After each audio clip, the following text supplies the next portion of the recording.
स्वागत आपका हमारी एक और नई वीडियो में। और आज की वीडियो में हम जानेंगे एक अनोखे जानवर के बारे में जो कि है अपासम या ओपसम। तो आखिर ये होते क्या है? तो ये एक मीडियम साइज के पाउच वाले जीव होते हैं और ये इकलौते मार्सुपियल्स जीव होते हैं जो नॉर्थ अमेरिका और कनाडा में पाए जाते हैं। और अगर हम बात करें मार्सुपियल्स की तो ये वो स्तनपायी जीव होते हैं जो अपने बच्चों को पेट में बनी पाउच जैसी संरचना में पालते हैं। तो ओपसम नॉर्थ अमेरिका और कनाडा के अलावा ऑस्ट्रेलिया में भी पाए जाते हैं जो प्रेफर करते हैं पेड़ों से भरे जंगल जो किसी नहर नदी या दलदल के आसपास हो। पर इसके अलावा भी ये कई बार देखे जाते हैं रेजिडेंशियल एरियाओं के आसपास भी, जैसे खेत या घर के पीछे के हिस्सों में यानी बैकयार्ड में, और जहाँ इनकी 60 से अधिक प्रजातियां पाई जाती है। और खुशी की खबर ये है कि ये सभी इंडेंजर्ड बिल्कुल नहीं है। तो चलिए अब जानते हैं कुछ इंटरेस्टिंग फैक्ट ऑप्सम्स के बारे में। तो ऑप्सम्स 15 से 20 इंच तक की लंबाई में पाए जाते हैं जिनका वजन 1.5 किलो से 6 किलो तक देखा गया है। और इनका यही छोटा आकार इन्हें कई सदियों से हमारे इस ग्रह पर बनाए हुए है, क्योंकि फॉसिल रिकॉर्ड्स के हिसाब से ऑप्सम सबसे पुराने जीव माने जाते हैं जो कि हमारी पृथ्वी पर पाए गए थे,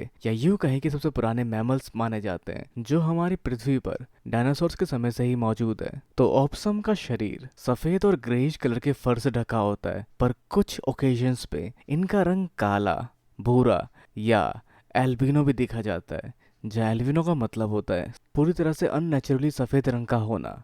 तो ऑप्सम के पास लंबी पूंछ होती है जो उनको पेड़ पर चढ़ने में मदद करती है, लेकिन उसके इस्तेमाल से वो किसी टहनी पर लटक नहीं सकते, जैसा कुछ करते हुए आइस एज मूवी में एडी और क्रैश को दिखाया गया है। जैसा कुछ रियलिटी में एक ऑप्सम नहीं कर सकता, पर जो ऑप्सम कर सकता है वो है एक बड़ी स्माइल देना, क्योंकि उनके मुंह में बाकी मैमल्स के कंपैरिजन में ज्यादा दांत होते हैं, जहाँ एक आम ऑप्सम के मुंह में 50 दांत होते हैं, जिन दांतों के इस्तेमाल से वो कुछ भी खा सकते हैं, क्योंकि वो ओमनीवोरस होते हैं यानी सर्वाहारी, जो पेड़ पौधे और जानवर दोनों खा सकते हैं। जहाँ उनके मेन्यू में मुख्य तौर पर होते हैं कीड़े मकोड़े, पर उसके अलावा उन्हें छिपकलियाँ, मेंढक, अंडे, फल और बेरीज भी पसंद है। पर शहरों की जिंदगी में उन्हें इतना अच्छा खाना नहीं मिलता, जहाँ कई बार उन्हें ट्रैश कैंस को छानते हुए देखा गया है। पर अब क्योंकि वो कैरेंस भी खाते हैं यानी सड़ा गला जानवर, तो सड़क पर मरा कोई भी जानवर उनके लिए एक अच्छी मील साबित होता है। पर उनकी इस दुनिया में वो सिर्फ शिकार नहीं करते,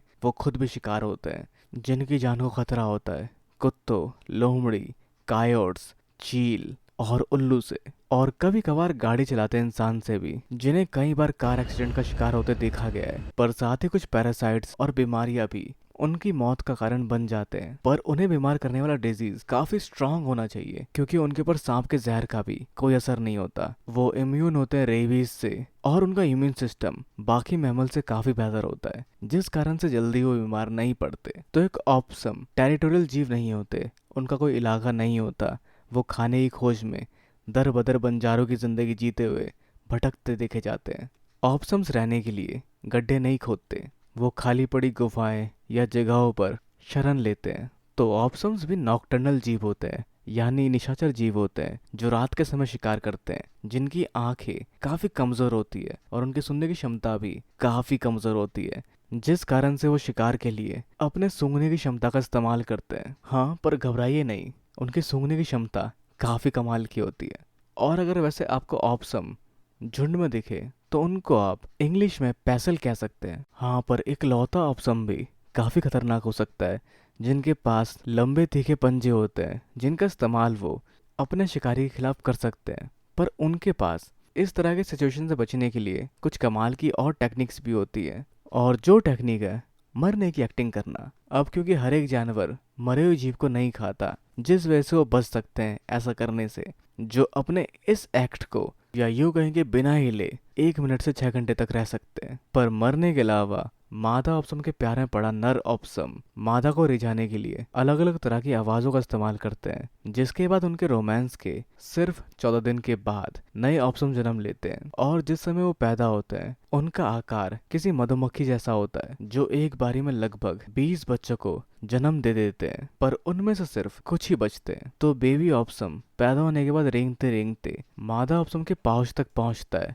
जिसके अंदर वो पूरी तरह से विकसित होने तक रहते हैं, जिस सब में उन्हें 67 दिन लग जाते हैं। और इस सब के बाद ही वो पहली बार पाउच से बाहर निकलते हैं और ऑप्सम 75 दिन के बाद सख्त खाना खाने लायक होते हैं। पर इस सब के दौरान भी जब वो छोटे होते हैं तो मादा ऑप्सम उन्हें अपने पीठ पर लेकर शिकार करने निकलती है। तो एक ऑप्सम की उम्र 2 साल तक देखी गई है उसके मूल आवास में, और संरक्षण में उन्हें 4 साल तक की आयु तक जीते देखा गया है। तो ये तो कुछ इंटरेस्टिंग फैक्ट ऑप्सम्स के बारे में। तो खैर, इससे जुड़े अपने विचार हमें नीचे कमेंट्स में बताना बिल्कुल ना भूले। इस वीडियो को लाइक, शेयर और चैनल को सब्सक्राइब करना भी बिल्कुल ना भूले। तब तक के लिए मिलते हैं अगली वीडियो में। Good bye and have a nice day.